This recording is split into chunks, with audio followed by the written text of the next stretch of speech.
On Tuesday night, anti-hunger advocates and many education workers did a victory dance. Keep kids fed! Keep kids fed! Keep kids fed! Keep kids fed! They were celebrating the passage of Propositions LL and MM, which will secure funding for Colorado's Universal Free School Meals program. Hunger is top of mind for a lot of people right now, and it's really visible for people. And we know that this is an incredibly popular program that is more important now than ever, since there are so many people struggling to make ends meet, and resources have fallen through for a lot. For many voters, this issue was personal, and their votes drew on their own experiences as children and parents. I had split parents in Washington. They did the same thing for me, where I got free meals. So it definitely helps the divorced parent, the person that's not as well off as the other person. But, I think it's fair for everyone. I believe all the kids should eat free, and inmates get to eat free. Why not children that are forced to be there? If you're serving food for all children, then there's no stigma when you're the child that needs it. And I was one of those children that needed the free and reduced lunch, and I hated it. And so I like the idea of it just being available to all children equally. The 2025 election is now in the rear view. We're taking a moment to look back at what Colorado voters decided and look ahead to what's in store for next year. This is Purplish from CPR News and the Colorado Capital News Alliance, a show about Colorado politics and policy. I'm Benta Birkeland, and in this episode, we're talking elections. We're starting with this year's results, looking at how voters felt about keeping the state's universal school meals program afloat and free for every public school student in the state. Then we'll turn to the near future and look to the midterms. 2026 will include a lot of major races, with everything from control of Congress to the governor's office at stake. I've got the guts, the determination, the entrepreneurial spirit, and the vision to create a future and a better future for Colorado. That is the American dream, and it's our obligation to make it a reality for every single Coloradan. And that's why today I'm announcing my campaign for governor of the state of Colorado. We don't need more political games. We need real leadership. I want to serve as Colorado's next governor because I'm fighting for our kids. Who will be Colorado's leaders after the next election? It's a year away, but there's already plenty to talk about. So let's get to it. The two statewide ballot questions this year, Propositions LL and MM, both related to the state's free student meals program, Healthy School Meals for All. Both passed handily. And to walk us through what this all means, we grabbed CPR's education reporter, Jenny Brundine, to jump back into the studio with us. Hey, Jenny, thanks for being here. Hello, nice to be here. We're recording this episode of Purplish at about 11 a.m. Wednesday morning. Not a lot of time to digest an election, but Jenny, voters said yes to taxing wealthier Coloradans to fully fund this free school meals program. That's right. Preliminary returns show that Prop MM passed with a comfortable margin, meaning voters agreed to raise a tax on Colorado filers with household incomes of $300,000 or more, technically further limiting deductions those taxpayers can take. And a majority of voters, including Mia Price, felt comfortable with this. I really feel the need to make sure that our kids are getting enough good food. How do we pay for that? There's no money anywhere. However, folks that have a higher income, I do believe they are supportive of raising kids who are well-fed. I have lots of neighbors who are upper income people, and they wouldn't think of depriving kids of good food. As we mentioned on a previous episode, these same taxpayers have been funding this program all along. But the program ran into money issues. It ended up being more popular than expected, and food costs also went up a lot. Yes, and now with the extra $95 million Proposition MM is expected to bring in, school meals can continue to be free for all Colorado public school students. Plus, two other parts of Healthy School Meals for All that voters approved but that never got off the ground can go into effect. So cafeteria workers can get the raises as promised, and there will now be money for schools to buy food from local farmers and ranchers. This measure, Proposition MM, also included money for SNAP. This is the Federal Food Assistance Program for low-income people. This was a change Democratic state lawmakers added to Proposition MM during a special session in August. That's correct. Any excess money collected after the school meal program is fully funded can now go toward covering the state's costs to run the SNAP program. It's not yet known exactly how much money that will amount to, but it's coming at a time when SNAP has been in the news a lot. And so that may have also made this more appealing to voters who want to do something to help keep people fed. Yeah, definitely. The government shutdown's really shaken up this food assistance program, and it is likely families will go without their full benefits this month. I do think it's important to stress two things. The money voters just approved in Colorado doesn't have anything to do with the shutdown, and the money isn't going to materialize immediately. So it's not really a solution to the current situation. Long term, what this money would do is partially offset permanent cuts Republicans in Congress passed to SNAP over the summer. And this is in the big tax and spending bill. And that bill pushes more costs to administer SNAP to states. Yeah, but certainly the backers I talked to thought it may have helped motivate voters to want to expand the food safety net at this moment of SNAP uncertainty. Half of the state's SNAP beneficiaries are kids, and it's significant that families missing their benefits right now can still be sure their kids can eat at school.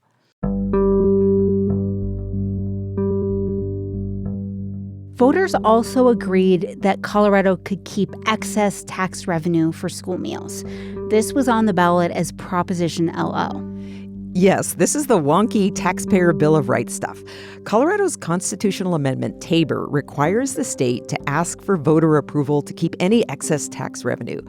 The tax for healthy school meals for all brought in more than the state had originally told voters. So the passage of LL means that voters have agreed for the state to keep that excess tax revenue, around $12 million, rather than refunding it. So, Jenny, any final big takeaways on both of these issues passing pretty handily? Honestly, I have to say I wasn't sure these would pass.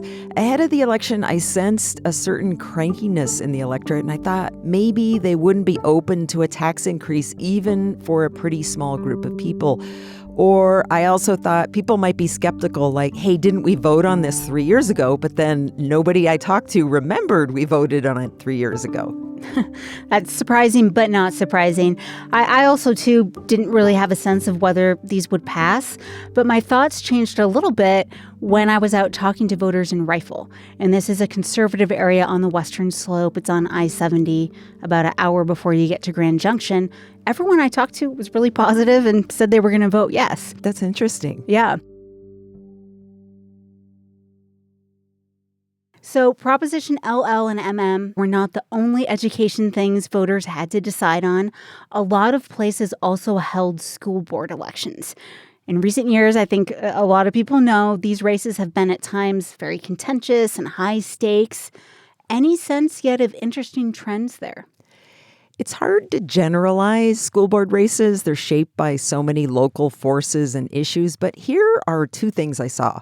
One is that, continuing a trend, we're just seeing more and more money in these races, especially in Denver. And two, in a lot of places, including Denver and Aurora, the union-backed candidates did quite well.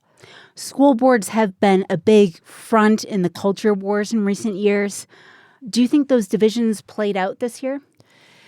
Yeah, somewhat. There were a couple places that have had openly partisan and conservative board majorities that look poised for a shift. In Mesa County, two more liberal candidates ousted incumbents. And in Woodland Park, which has made national headlines for going after things like the social studies curriculum, it looks like their candidates who were promising a return to quote-unquote normalcy won their seats. So that could be an interesting shift. Well, thank you so much, Jenny, for helping break this down. You're welcome.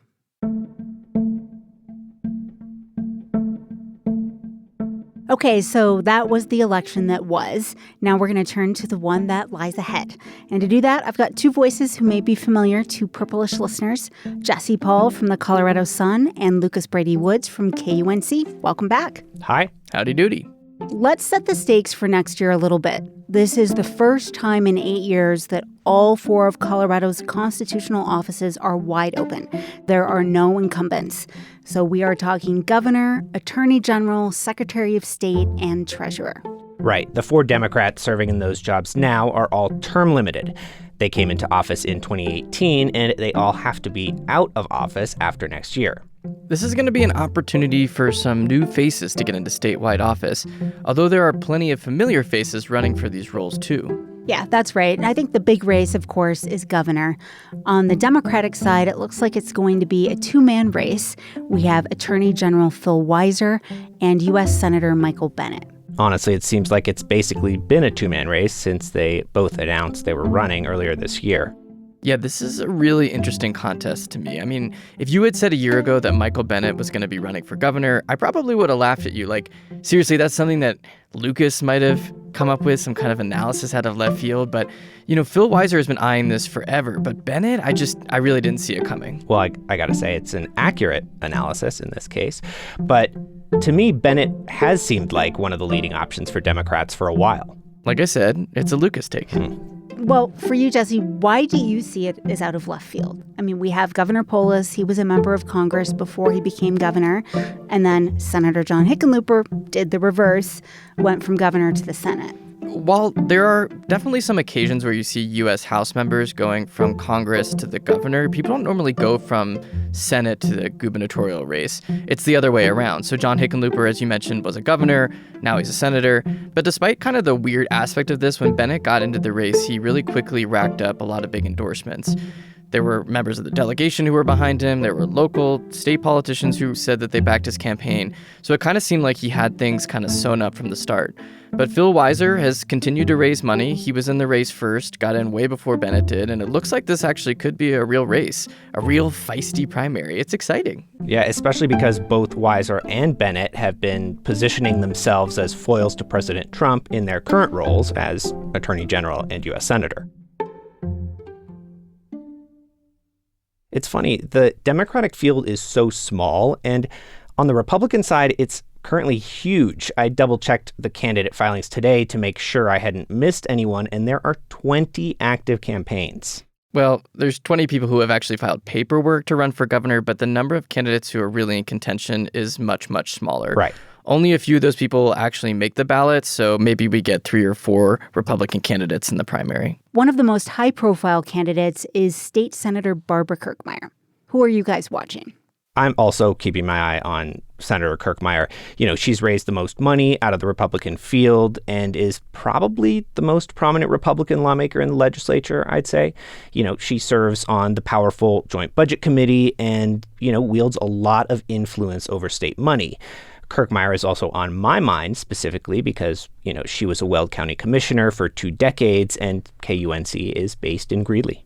So we've got Kirkmeyer, but she's not the only Republican lawmaker in the race. She is not the only Republican state lawmaker who is running for governor next year. You've got State Representative Scott Bottoms of Colorado Springs and then State Senator Mark Baisley of Woodland Park. These are 2 lawmakers who've been around for a while. They're kind of known quantities at the Capitol, but not quite as popular or as deeply backed as Barbara Kirkmeyer. And then some non-lawmakers. There are a lot of non-lawmaker Republicans who are running too, but the one that I'm kind of keeping my eye on is Victor, don't call me Karl Marx. That is my nickname, not his, to be clear. He's been backed by Lauren Boebert and Heidi Ganahl, the previous gubernatorial nominee in Colorado, and he's got a big social media following and definitely a lot of Republican connections nationally, but this is his first foray into office.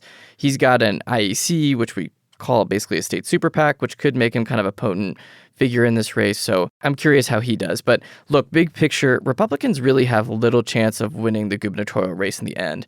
The winner of the Democratic primary will probably win the general election, and that's just based on how gubernatorial races in Colorado and statewide races in Colorado have gone year after year, dating back to 2018. There are 3 other statewide races, plus the state legislature as well. Looking at it all from a year out, what do you think will be most interesting to watch for? Well, the AG's race, the Attorney General's race, is pretty interesting to me. You've got Colorado Secretary of State Jenna Griswold, who's running, a Democrat. She was originally going to be running for governor, but then when Bennett got into the race, she switched to the Attorney General's competition. There's a lot of other Democrats in the Attorney General's primary, too. You've got David Seligman. He's a progressive consumer rights attorney backed by a bunch of liberal folks and figures. Hedal Doshi is a former federal prosecutor with a really interesting background, a fascinating pedigree with a lot of experience in law. And then you've got Michael Dougherty, who's the Boulder County District Attorney, who's kind of been prominent in recent years because of the King Super shooting and the attack on a group of Jews in Boulder recently.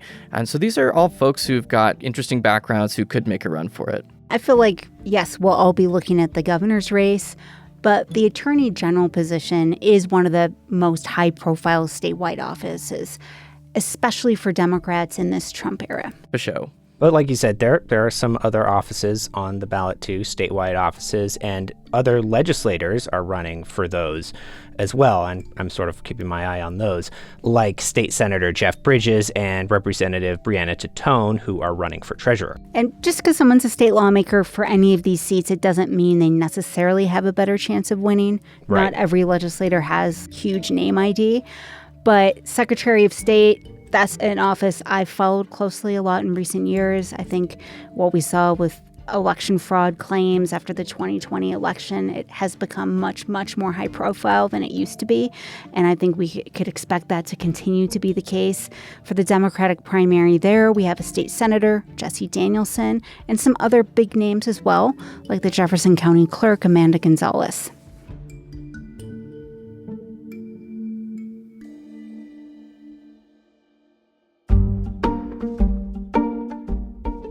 So what do you think it'll be like at the state capitol this spring with so many Democrats busy trying to win a new job? It seems like there might be a lot of distracted Democrats who are running for office. These are just a few that we've listed here, but there are others running for Congress that you'll get into later. Yeah, it's something we see fairly regularly. I do think those members are a little less dialed in at the State House. Sometimes they drop down to just one committee and they're not quite as engaged on policy.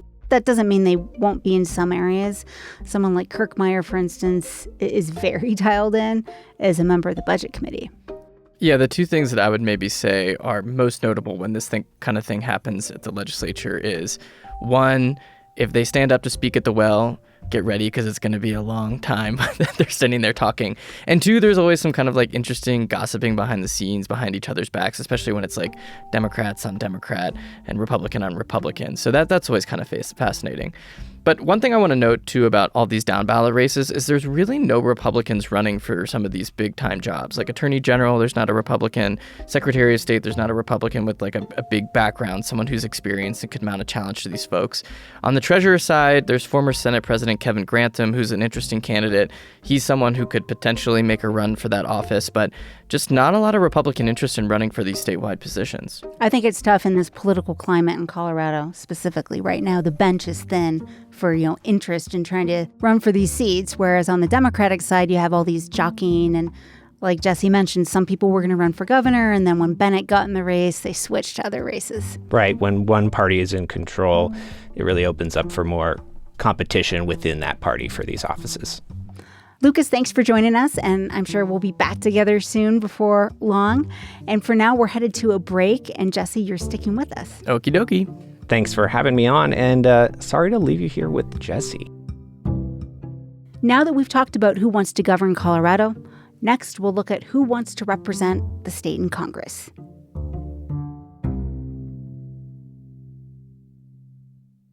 This is Purplish from CPR News and the Colorado Capital News Alliance.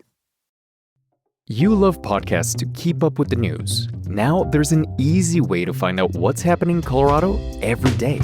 The Colorado Today podcast is new from the same trusted source that brings you Purplish. You'll get the top stories, on-the-ground reporting, and moments of curiosity. Follow Colorado Today for the statewide news you need each weekday on Apple, Spotify, or wherever you get your podcasts.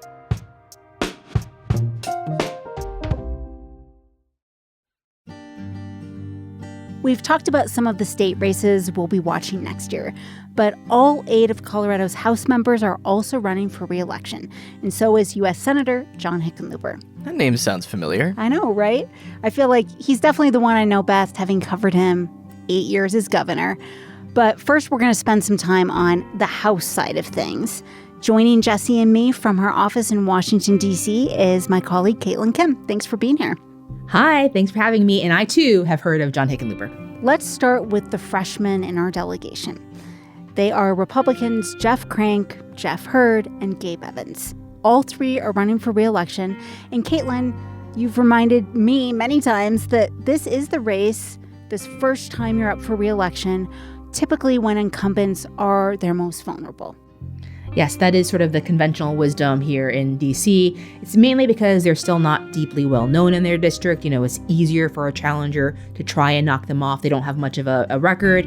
And that's definitely what Democrats are hoping to do, especially with Gabe Evans, who is representing the 8th congressional district. Yeah, so this is Colorado's closest seat.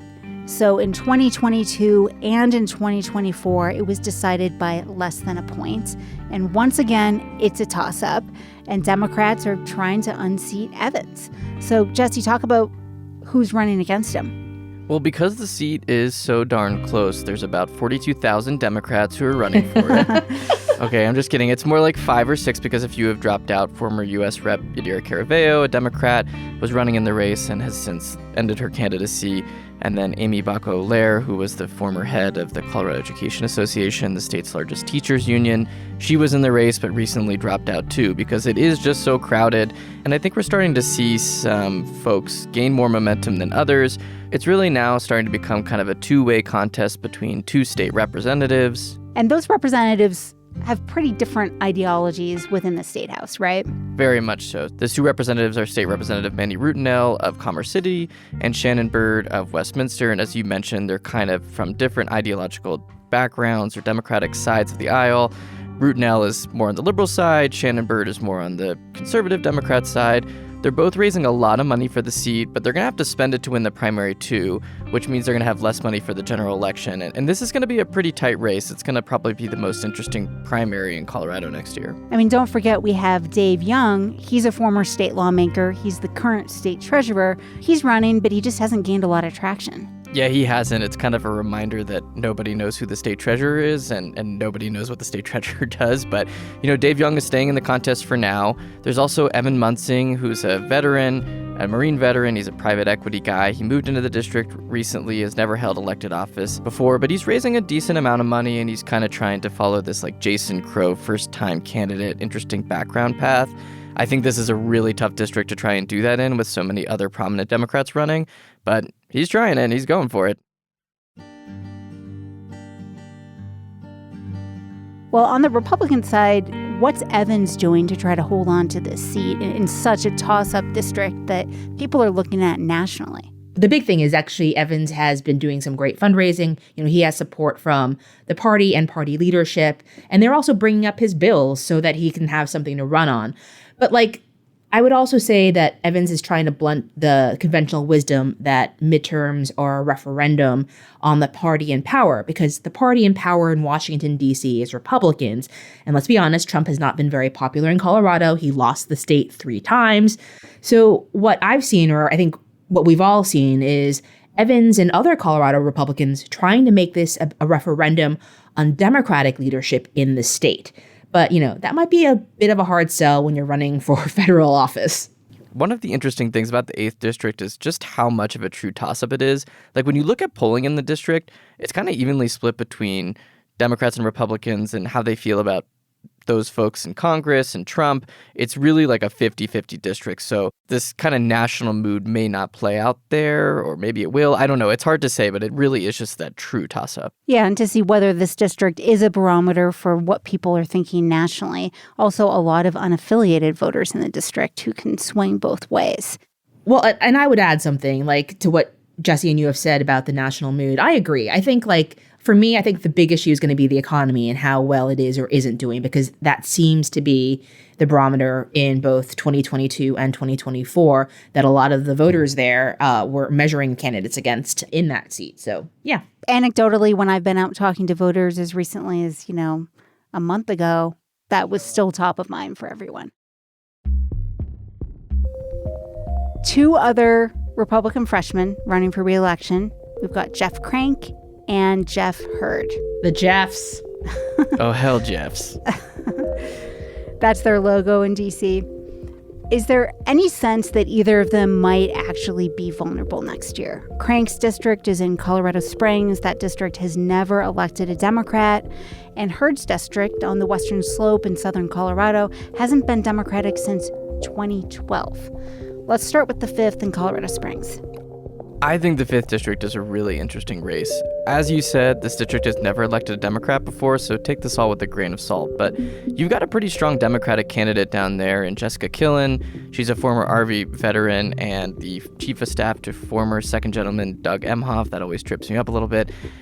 She's raising a ton of money. She's got this national network of folks that she knows because she's very well connected in Democratic circles, and she kind of is positioning herself as a moderate and really just an interesting, strong candidate down there. You don't typically see a strong Democratic candidate running because of how Republican the district is, but she's making a real go for it. And there are signs that Colorado Springs and El Paso County are kind of shifting leftward. If you look at recent election results, a bunch of the statewide Democratic candidates have done a lot better than they traditionally have down there. Yemi Mobolade is the mayor. He won the election a few years ago, is unaffiliated, so it's not like a Republican mayor in this Republican stronghold. So I've heard from Democrats and Republicans nationally that they think this is a district that could eventually be in place soon, if it's not already. So I think it's one that we should probably keep close tabs on. And Jeff Crank, he's raising a bunch of money, which also indicates he's taking the challenge pretty seriously. How do you think Space Command moving plays into this race? Trump made the decision to relocate Space Command despite efforts of Congressman Jeff Crank and others in our delegation to try to keep it in Colorado Springs. Well, let's just say, Houston, he has a problem. Yeah, Jesse's right. Look, the GOP has really emphasized continuing investments in Space Force in Colorado Springs and space jobs in Colorado Springs. But Republicans and Democrats put a lot of effort into keeping a Space Command headquarters in Colorado Springs, and that didn't work out. And it's another illustration of the fact that, at least on the Republican side, we have a relatively new and, let's be honest, uninfluential delegation. Jeff Crank going against the chair of the House Armed Services Committee, Mike Rogers, who is from Alabama, on this issue. There were always going to be headwinds for the Republicans and the Colorado delegation when it came to Trump getting reelected and most likely wanting to move Space Command headquarters to Alabama. We are going to geographically move to a different district, a little south and west in Colorado, to talk about CD3 and Jeff Hurd, the other Jeff. Democrats have had big ambitions for this seat the last few cycles. It's a huge sweeping district that includes a large swath of the state, from Pueblo to Grand Junction to mountain communities like Durango and Telluride, Alamosa. So you've got a lot happening in this district. How bullish do you think Dems feel this time around? Well, I just want to put this out there. CD3, which Jeff Hurd is currently the representative of, was only in play and only considered a swing district because of the person who last held that seat, which was Lauren Boebert. It was in that case, I think it really was the candidate, not the makeup of the district, that was causing it to become in play. She won in one of the closest races in the nation. This isn't a deep red district, but do you see it as being more in play now because of that race? That really was a reflection, I think, of her and how she took or didn't take to office. I don't even know if that's makes sense, but it really was a reflection of how I think voters in her previous district were unhappy with how she was representing them in Congress. She's just controversial. I mean, let's just come out and say it. I think that's the reason why. I think that's right. I mean, she has a strong combative personality. She has kind of a lightning rod. Her personality-wise, the polar opposite of Lauren Boebert. So do you think he's safe politically? I do. I mean, I think Jeff Hurd, who was once described as interesting as a bread sandwich and actually embraces that description, fits the district pretty well. I mean, it's not to say that the 3rd district is particularly boring, but it is a district that I think values and rewards representatives who kind of get things done and aren't necessarily so flashy. Think about the state representatives and state senators who represent that part of the state. And Democrats, once again, are running another kind of wealthy Aspenite against Hurd. Last election, you had Adam Frisch, a wealthy Aspenite, who ran and lost by a few percentage points. He was the one who almost unseated Lauren Boebert a few years ago.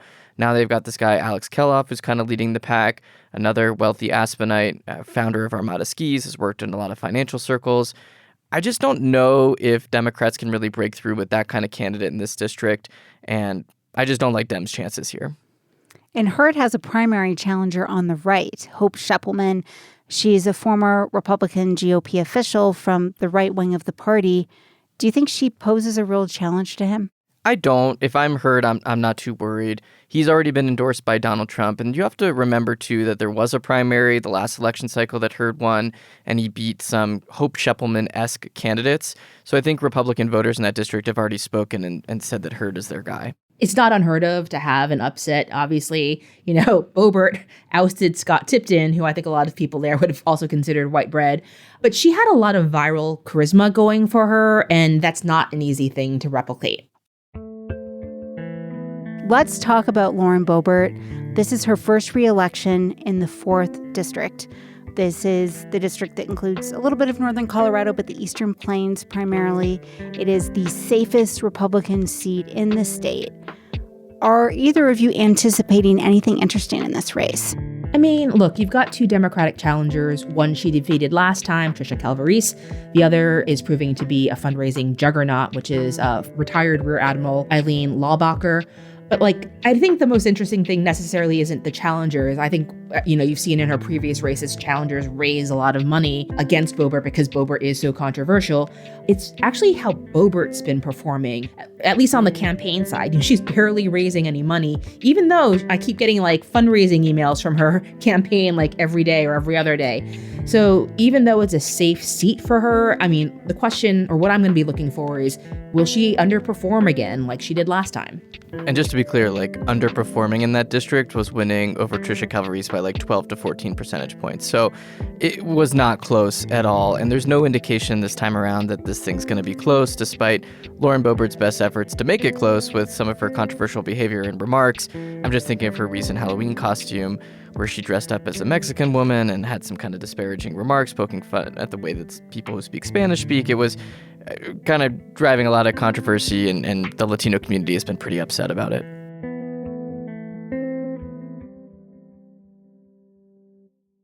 On the Democratic side of the congressional delegation, it seems like the most interesting thing going on so far is happening in Denver.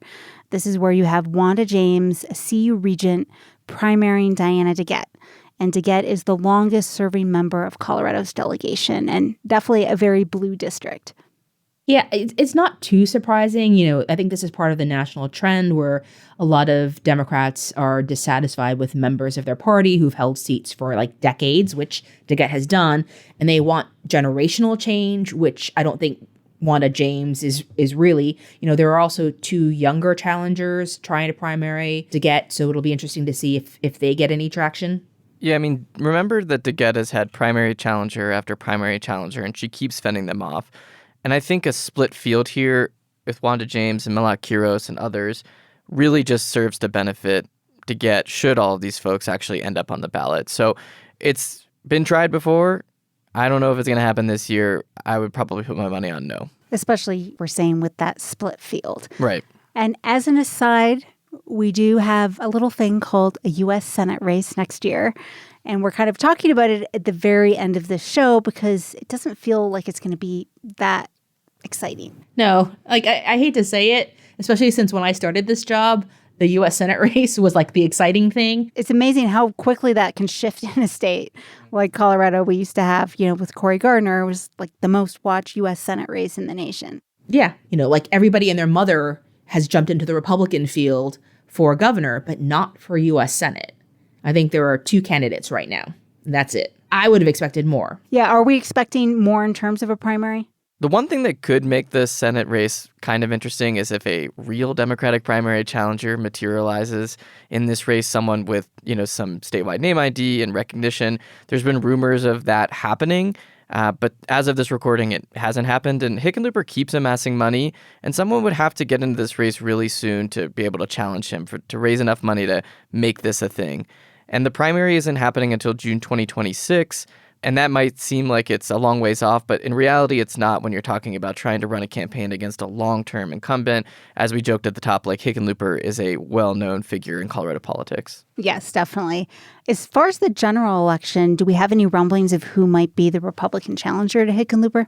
So as of early November, only 2 Republicans have filed paperwork to run for Hickenlooper's seat. Both are not widely known to Colorado voters, and neither have raised money to basically be able to mount a significant challenge. One of them is George Markert. He's a retired Marine colonel. This is his first go at public office, and he's really bullish on his chances here, but he's kind of a Trump Republican in a state that has rebuffed Trump, so I'm not sure how that's going to work out. The other Republican running is former State Representative Janak Joshi, who's a Republican hardliner, another kind of Trump mold Republican. He lost in the 8th Congressional District primary in 2024. So between these two folks, I don't really see a path for a Republican to win that Senate race. If you think about it, a decade ago, Colorado had a Republican U.S. Senator. Republicans also held some statewide offices like Secretary of State and Attorney General. But a Republican hasn't won a statewide office since 2016. And I think that is also one of the reasons why you're not seeing a lot of Republicans or well-known Republicans jump into this Senate race. Because if you think about it, before 2014, you saw all these really, really close Senate races. But, Hickenlooper beat Cory Gardner by 9 points. Bennett beat Joe O'Dea by 13 points. It's just that the number has just been growing. So it's a little daunting if you're a Republican thinking about entering that race. Yeah, Republican morale in Colorado has been pretty bad over the last couple election cycles as a result of all these losses. But couple that with the shifting demographics as well, the party's bench in Colorado has just been pretty depleted.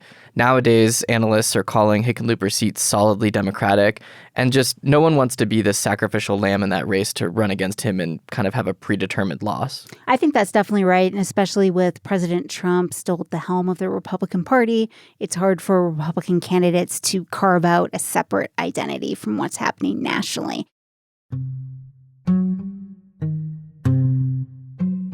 So at this point, not expecting a nail-biter when it comes to Hickenlooper's race, but depending upon how things turn out in the governor's race, we could be talking about Colorado's other Senate seat.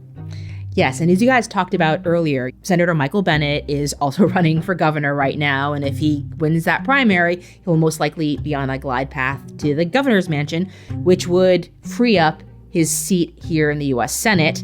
And there are a lot of people who would love to be appointed to fill the rest of his term in office. And, it's like this little shadow primary going on because he did say that if he becomes governor, he will appoint his successor. So it'll be something interesting to watch. I just want to say that I'm available for the U.S. Senate seat. I'll even change my name to Jeffy so we can have another Jeff in Washington. I can see the bumper stickers now, Jeffy Paul for Colorado. You can join Jeffy's crew. Sorry, but Jeffys are only in the house. That's true. Well, Jesse, or should I say Jeffy, you could make next year a lot more interesting for us. But in the meantime, we'll have a lot more to say on all these races before we get to next November. So here's to maybe having a few weeks to breathe before politics ramps up again.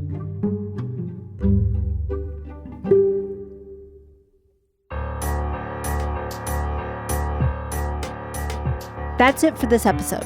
Purplish is a production of member-supported Colorado Public Radio and the Colorado Capital News Alliance. The CCNA is a collaboration between KUNC News, Colorado Public Radio, Rocky Mountain PBS, and the Colorado Sun, with support from news outlets throughout the state. Funding for the Alliance is provided in part by the Corporation for Public Broadcasting. I'm Caitlin Kim. I'm Benta Birkland. And I'm Jeffy Paul. Our producer is Stephanie Wolf, and our editor is Megan Verlee. Sound design and engineering by Shane Rumsey. Our theme music is by Brad Turner. Thanks to CPR's Jenny Brundine and KUNC's Lucas Brady Woods for their reporting. Purplish will be back in your feed soon with a special episode for Veterans Day. Subscribe now so you don't miss an episode.